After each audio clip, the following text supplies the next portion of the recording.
Bhubaneswar 2026 April ସୁଦ୍ଧା ରାଜ୍ୟର ସମସ୍ତ ପୌରାଞ୍ଚଳକୁ ଗର୍ତ୍ତମୁକ୍ତ ଏବଂ ମୁକୁଳା ଡ୍ରେନ୍ ବନ୍ଦ କରିବା ପାଇଁ ମୁଖ୍ୟମନ୍ତ୍ରୀ ଶ୍ରୀ ମୋହନ ଚରଣ ମାଝୀ ନିର୍ଦ୍ଦେଶ ଦେଇଛନ୍ତି। ଆଜି ସ୍ଥାନୀୟ ରେଲ ଅଡିଟୋରିୟମରେ ରାଜ୍ୟସ୍ତରୀୟ ସ୍ୱାୟତ୍ତ ଶାସନ ଦିବସ ପାଳନ ଅବସରରେ ମୁଖ୍ୟମନ୍ତ୍ରୀ ଏହି ନିର୍ଦ୍ଦେଶ ଦେଇଛନ୍ତି।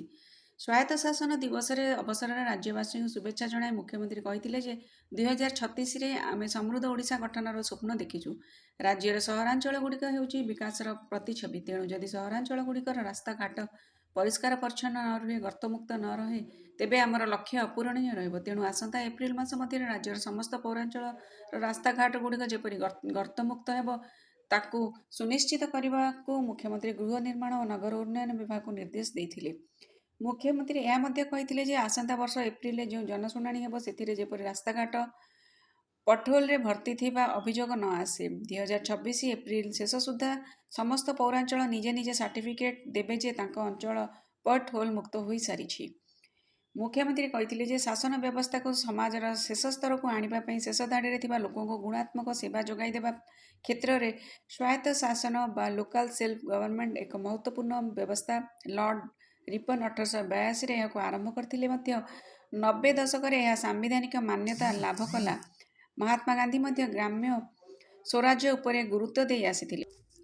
ଏହି ଅବସରରେ ମୁଖ୍ୟମନ୍ତ୍ରୀ ରାଜ୍ୟରେ 16ଟି ନୂତନ ଏନ୍ଏସି ଯଥା ବଲାଙ୍ଗୀର ଜିଲ୍ଲାର ଲୋଇସିଙ୍ଗା, ବରଗଡ଼ ଜିଲ୍ଲାରେ ସୋହେଲା, କଟକ ଜିଲ୍ଲାରେ ବଡ଼ମ୍ବା, ନରସିଂହପୁର, ସାଲେପୁର, ଢେଙ୍କାନାଳ ଜିଲ୍ଲାର ଗନ୍ଦିଆ, ଗଞ୍ଜାମ ଜିଲ୍ଲାର ପାତ୍ରପୁର ଓ ଜଗନ୍ନାଥପ୍ରସାଦ, ଯାଜପୁର ଜିଲ୍ଲାର ଚଣ୍ଡିଖୋଲ, କଳାହାଣ୍ଡି ଜିଲ୍ଲାର ନର୍ଲା ଓ ଜୟପାଟନା, ଖୋର୍ଦ୍ଧା ଜିଲ୍ଲାର ଟାଙ୍ଗୀ, କୋରାପୁଟ ଜିଲ୍ଲାର ବୋରିଗୁମା ଏବଂ ମୟୂରଭଞ୍ଜ ଜିଲ୍ଲାର କପ୍ତିପଦା, ଯଶୀପୁର ଓ ରାସଗୋବିନ୍ଦପୁର।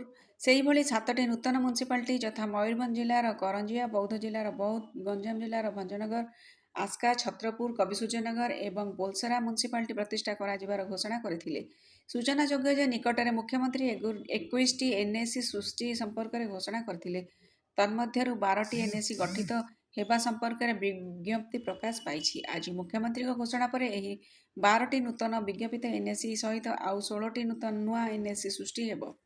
ସମୁଦାୟ 28ଟି ନୂଆ ଏନ୍ଏସି ଓ 7ଟି ନୂଆ ମ୍ୟୁନିସିପାଲିଟି ସୃଷ୍ଟି ହେବ। ଏହାଦ୍ୱାରା ରାଜ୍ୟରେ ଅଧିକ ଲୋକଙ୍କୁ ସହର ମୌଳିକ ସୁବିଧା ଉପଲବ୍ଧ ହୋଇପାରିବ ବୋଲି ସେ କହିଥିଲେ। ଏହି ଅବସରରେ ମୁଖ୍ୟମନ୍ତ୍ରୀ ଆଜି ଅନେକ ସହରାଞ୍ଚଳର ବିକାଶ କାର୍ଯ୍ୟକ୍ରମ ଆରମ୍ଭ କରିଥିଲେ। ଆଜିଠାରୁ ସହରର ସମସ୍ତ ଲୋକଙ୍କ ପାଇଁ ସରକାରୀ ଯୋଜନାଗୁଡ଼ିକର ଲାଭ ସୁବିଧାରେ ପହଞ୍ଚାଇବା ପାଇଁ ମୁଖ୍ୟମନ୍ତ୍ରୀ ରାଜ୍ୟର ସମସ୍ତ ପୌରାଞ୍ଚଳକୁ ସହଯୋଗ କାର୍ଯ୍ୟକ୍ରମ ସମ୍ପ୍ରସାରଣ ହେଲା ବୋଲି ଘୋଷଣା କରିଥିଲେ।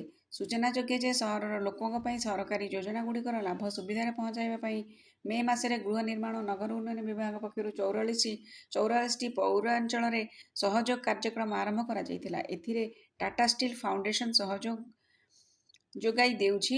ଏଥିପାଇଁ ମୁଖ୍ୟମନ୍ତ୍ରୀ ଟାଟା ଷ୍ଟିଲକୁ ଧନ୍ୟବାଦ ଦେଇଥିଲେ। ଏହା ସହିତ ଜନସାଧାରଣଙ୍କ ବିଭିନ୍ନ ଅଭିଯୋଗ, ପ୍ରଶ୍ନ କିମ୍ବା ପ୍ରସ୍ତାବ ପାଇଁ ମୁଖ୍ୟମନ୍ତ୍ରୀ ଏକ ଟୋଲ୍ ଫ୍ରି ନମ୍ବର 1929ର ଶୁଭାରମ୍ଭ କରିଥିଲେ। ଏହି ନମ୍ବରକୁ ସହର ସାଥୀ ବୋଲି ନାମିତ କରାଯାଇଛି। ଏହାଦ୍ୱାରା ଲୋକମାନେ ଆଉ ପୌରପାଳିକା କାର୍ଯ୍ୟାଳୟକୁ ନ ଯାଇ ଏହି ନମ୍ବରରେ ଫୋନ୍ କଲେ ସମସ୍ୟାର ସମାଧାନ କରାଯିବ। ଏହି ସେବା 24 ଘଣ୍ଟା ଉପଲବ୍ଧ ହେବ। ସହର ସାଥୀ କଲ୍ ସେଣ୍ଟରର ଶୁଭାରମ୍ଭ କରି ପୌର ସଂସ୍ଥା କର୍ମଚାରୀଙ୍କ ପାଇଁ ସାଧାରଣ ଉପଭୋକ୍ତା ଗୋଷ୍ଠୀ CUG ନମ୍ବର ବଣ୍ଟନ ମଧ୍ୟ କରାଯାଇଥିଲା। ଏହି ଅବସରରେ ମୁଖ୍ୟମନ୍ତ୍ରୀ ନ୍ୟାସନାଲ କମନ ମୋବିଲିଟି କାର୍ଡର ମଧ୍ୟ ଶୁଭାରମ୍ଭ କରି କହିଥିଲେ ଯେ ଯଶସ୍ୱୀ ପ୍ରଧାନମନ୍ତ୍ରୀ ନରେନ୍ଦ୍ର ମୋଦିଜୀଙ୍କ ନେତୃତ୍ୱରେ ଜନସାଧାରଣଙ୍କ ପାଇଁ ୱାନ୍ ନେସନ୍ ୱାନ୍ କାର୍ଡ କାର୍ଯ୍ୟକ୍ରମ ଆରମ୍ଭ ହୋଇଛି। ଏହାଦ୍ୱାରା ଦେଶର ଜନସାଧାରଣ ଯେକୌଣସି ସହରର ବିଭିନ୍ନ ଟ୍ରାନ୍ସପୋର୍ଟ ସେବା ସୁବିଧା ପାଇପାରିବେ। ସେ କହିଲେ ଯେ ଆଜି ଓଡ଼ିଶା ମଧ୍ୟ ସେଥିରେ ସାମିଲ ହୋଇଛି ଏବଂ ନ୍ୟାସନାଲ କମନ ମୋବିଲିଟି କାର୍ଡର ସୁବିଧା ଆଗାମୀ ଦିନରେ OSRTC ବସ୍ ମାନଙ୍କରେ ମଧ୍ୟ ଲାଗୁ କରାଯିବ ବୋଲି ମୁଖ୍ୟମନ୍ତ୍ରୀ ଘୋଷଣା କରିଥିଲେ। ଏହା ସହିତ ଆମ୍ ବସ୍ ବୁକିଂ କରିବା ପାଇଁ ଏକ ହ୍ୱାଟ୍ସଆପ୍ ଟିକେଟିଂ ସେବା ମଧ୍ୟ ଆରମ୍ଭ କରିଥିଲେ। ଏହି ଡିଜିଟାଲ ଟିକେଟରେ ମହିଳାମାନଙ୍କ ପାଇଁ 15% ରିହାତି ବ୍ୟବସ୍ଥା ମଧ୍ୟ କରାଯାଇଛି ବୋଲି ମୁଖ୍ୟମନ୍ତ୍ରୀ କହିଥିଲେ। ଅନ୍ୟମାନଙ୍କ ପାଇଁ 10% ରିହାତି ବ୍ୟବସ୍ଥା ରହିଛି। ଏହି ବ୍ୟବସ୍ଥା ମହିଳାମାନଙ୍କ ପାଇଁ ସୁଗମ ଓ ସମ୍ମାନଜନକ ଯାତ୍ରା ଆଣିପାରିବ ବୋଲି ମୁଖ୍ୟମନ୍ତ୍ରୀ ଆଶା ପ୍ରକାଶ କରିଥିଲେ। ଏହା ସହିତ ମୁଖ୍ୟମନ୍ତ୍ରୀ ପ୍ରାୟ 109 କୋଟିରୁ ଉର୍ଦ୍ଧ୍ୱ ଟଙ୍କା ବିନିଯୋଗରେ 43ଟି ବହୁମୁଖୀ ଭବନର ଲୋକାର୍ପଣ କରିବା ସହିତ ଭୁବନେଶ୍ୱର ମହାନଗର ନିଗମ ପାଇଁ ହ୍ୱାଟ୍ସଆପ୍ ବଟ୍ ସେବା ଆରମ୍ଭ କରିଥିଲେ। ଏହି ଅବସରରେ ମୁଖ୍ୟମନ୍ତ୍ରୀ ସହରୀ ବିକାଶ ଯୋଜନାର ଲୋଗୋ ଉନ୍ମୋଚନ ହେବା ସହିତ 12 କୋଟି ଟଙ୍କା ବିନିଯୋଗର ପଲାଶୁଣୀରେ ଏକ ସାମଗ୍ରୀ ପୁନରୁଦ୍ଧାର ସୁବିଧା, ପ୍ରାୟ 6 କୋଟି ଟଙ୍କା ବିନିଯୋଗରେ ଗାଡ଼କଣରେ ପ୍ଲାଜମା ପାଇରୋଲିସିସ୍ ୟୁନିଟ୍ ସୁବିଧା ଶୁଭାରମ୍ଭ କରିଥିଲେ।